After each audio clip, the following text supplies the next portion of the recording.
Hello everyone, welcome to my YouTube channel Smart Study by SR. तो बच्चों, मेरे YouTube channel Smart Study by SR में आपका स्वागत है। जो कोई नया होगा तो प्लीज मेरे चैनल को सब्सक्राइब कर लीजिए एंड कमेंट कीजिए एंड शेयर कीजिए एंड लाइक कीजिए।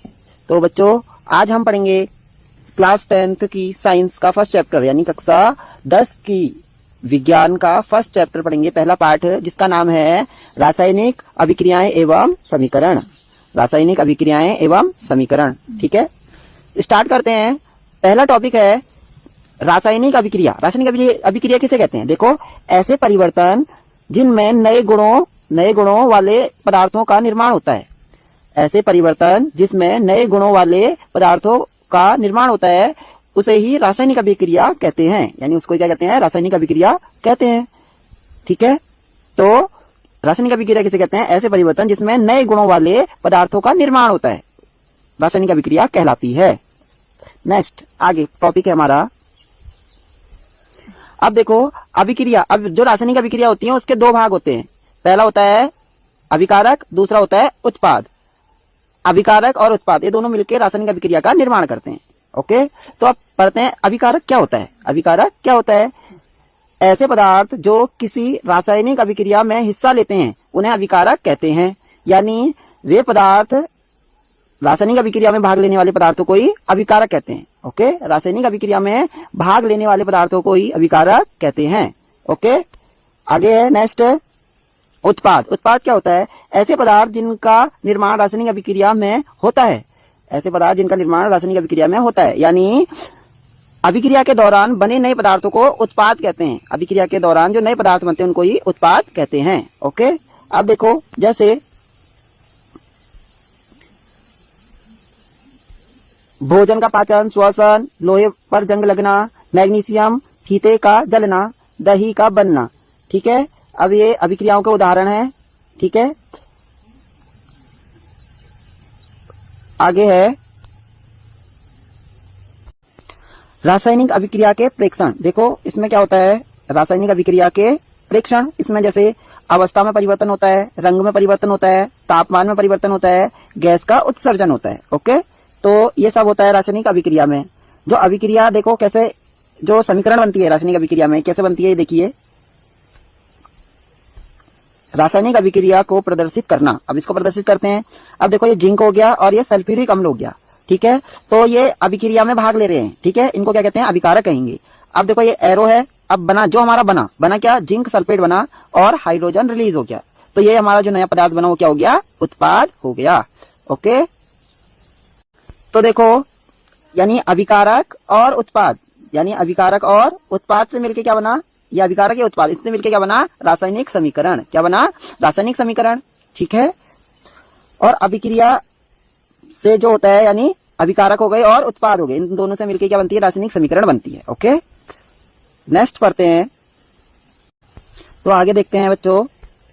आगे है रासायनिक समीकरण क्या होता है। देखो, रासायनिक समीकरण में होता क्या है? इसमें देखो, रासायनिक अभिक्रिया रासायनिक समीकरण द्वारा निरूपित की जाती है। ओके, रासायनिक समीकरण में तत्वों के प्रतीक या अभिकारक और उत्पाद के रासायनिक सूत्र उनकी भौतिक अवस्था के साथ लिखे जाते हैं, ठीक है।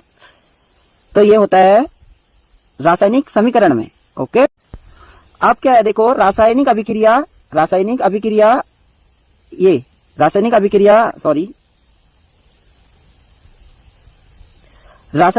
में आवश्यक परिस्थितियां क्या होती हैं? देखो, ताप, दाब, उत्प्रेरक आदि को तीर माने एरो कहते हैं इसको। जो तीर का निशान होता है उसको एरो, तीर के निशान के ऊपर या नीचे दर्शाया जाता है। तो ये इसमें ये परिस्थितियां भी होती हैं, ठीक है। नेक्स्ट पढ़ते हैं आगे। तो आगे है रासायनिक अभिक्रिया को संतुलित करना। रासायनिक अभिक्रिया को संतुलित, देखो, द्रव्यमान संरक्षण के नियम पर आधारित है। द्रव्यमान संरक्षण का नियम क्या होता है? द्रव्यमान संरक्षण का नियम, किसी भी रासायनिक अभिक्रिया में द्रव्यमान का ना तो निर्माण होता है ना ही विनाश होता है। यानी जो रासायनिक अभिक्रिया है, अभिक्रिया को संतुलित करना, ये द्रव्यमान संरक्षण के नियम के अनुसार उसके बेस पर है।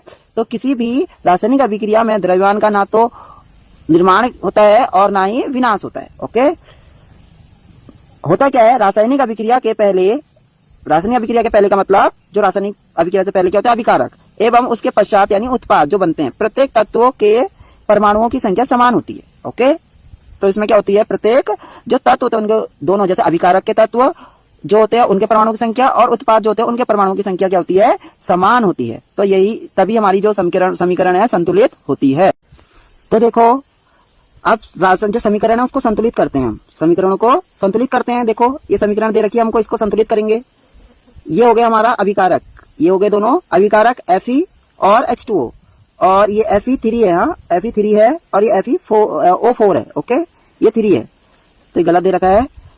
ये हो गए हमारे H2 और Fe3O4 क्या हो गए हमारे उत्पाद। ठीक है, अब देखते हैं इसमें। देखो यहां क्या दे रखा है हमको, Fe। पहले हम एक सारणी बना देते हैं जिसमें देखो अभिकारकों की, अभिकारक में जो परमाणु उनकी संख्या और उत्पाद में परमाणुओं की संख्या, ऐसी टेबल बना लेंगे।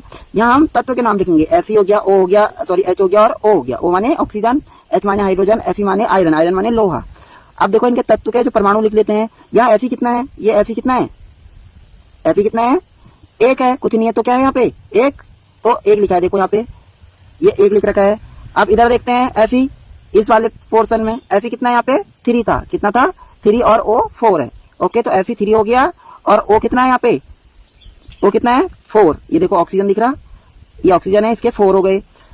और H यानी हाइड्रोजन कितने हैं, यहाँ 2 है देखो, और यहाँ हाइड्रोजन कितने हैं 2, यानी अभी क्या है, ओनली हाइड्रोजन बैलेंस है हमारा, हाइड्रोजन संतुलित है। तो इसको संतुलित करते हैं। देखो बाकी के जो संतुलित नहीं है उनको हम बैलेंस करेंगे, यानी संतुलित करेंगे। जैसे जिस प्रकार से हाइड्रोजन 2 है और यहाँ भी हाइड्रोजन 2 है, इस प्रकार से दोनों तरफ जो परमाणुओं की संख्या वो बराबर होनी चाहिए, तभी हमारी यह समीकरण संतुलित होती है। अब देखो इसको बराबर करते हैं हम। Fe यहाँ कितना 3 है, Fe यहाँ कितना 3 है, यहाँ कितना 3 है, और यहाँ 1 है, तो यहाँ क्या करेंगे हम 3 लगा देंगे। यहाँ पे हम 3 लगा देते हैं, ये Fe में यहाँ पे 3 लगा देंगे तो क्या हो जाएगा, यहाँ पे क्या हो जाएगा हमारा Fe कितना हो जाएगा 3 हो जाएगा, यहाँ पे भी Fe क्या हो जाएगा हमारा 3 हो जाएगा। ओके, अब देखो Fe यहाँ भी 3 हो गया और यहाँ भी 3 हो गया, और हमको क्या करना है बैलेंस। देखो आगे हमको बैलेंस करना है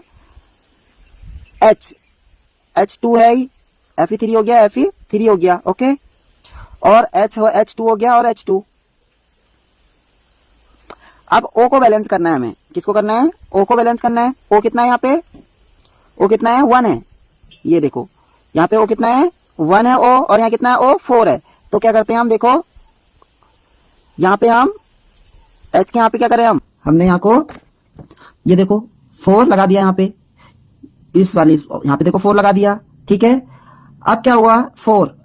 अब इसके देख लेते हैं हम, हाइड्रोजन के देख लेते हैं। हाइड्रोजन यानी जो किसी भी हम तत्वों के आगे संख्या लगाते हैं, यानी जो हमने संख्या लगाई है ना, ये संख्या इस वाले की भी होती है, इस वाले की भी होती है, ये दोनों की होती है। ठीक है, तो 4 और 2 कितने हो गए, 6 हो गए। क्या हुए 6, हाइड्रोजन 6 हो गए। ओके, हाइड्रोजन कितने हो गए हमारे 6 हो गए। यहाँ पे कितना जाएगा 6 हो गए ना हमारे हाइड्रोजन, ये 6 हो गए। और देखते हैं ऑक्सीजन, देखो ऑक्सीजन कितने हैं, ऑक्सीजन 4।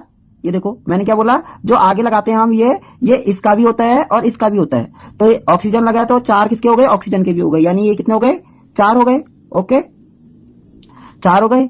अब क्या करना है हमको, इधर देखना है ऑक्सीजन कितने हो गए 4, बैलेंस हो गया। अब हाइड्रोजन कितने हैं यहाँ 6, और यहाँ कितने 2, तो क्या करेंगे हम यहाँ पे भी 4 लगा देंगे। 4 लगा देंगे तो 4 और 2 6, तो हाइड्रोजन यहाँ कितने हो गए 6 हो गए। ओके, हाइड्रोजन 6 हो गए। ये देखो इसके हाइड्रोजन 6 हो गए, ये बैलेंस हो गई हमारी, और ये भी। और Fe कितना है यहाँ पे 3 है, Fe कितना है 3 है। तो हम क्या करते हैं यहाँ पे हम 3 लगा देते हैं। ये 3 लगा देंगे तो क्या होगा यहाँ पे, ये हाइड्रोजन भी सॉरी आयरन भी बैलेंस हो जाएगी। Fe3 और 3Fe मतलब 3 हो गया। ठीक है, तो यहाँ ऑक्सीजन आयरन कितना हो गया, यानी Fe कितना हो गया 3 हो गया। ओके, तो इस टाइप से करेंगे बच्चों। ठीक है, 3 हो गया ये।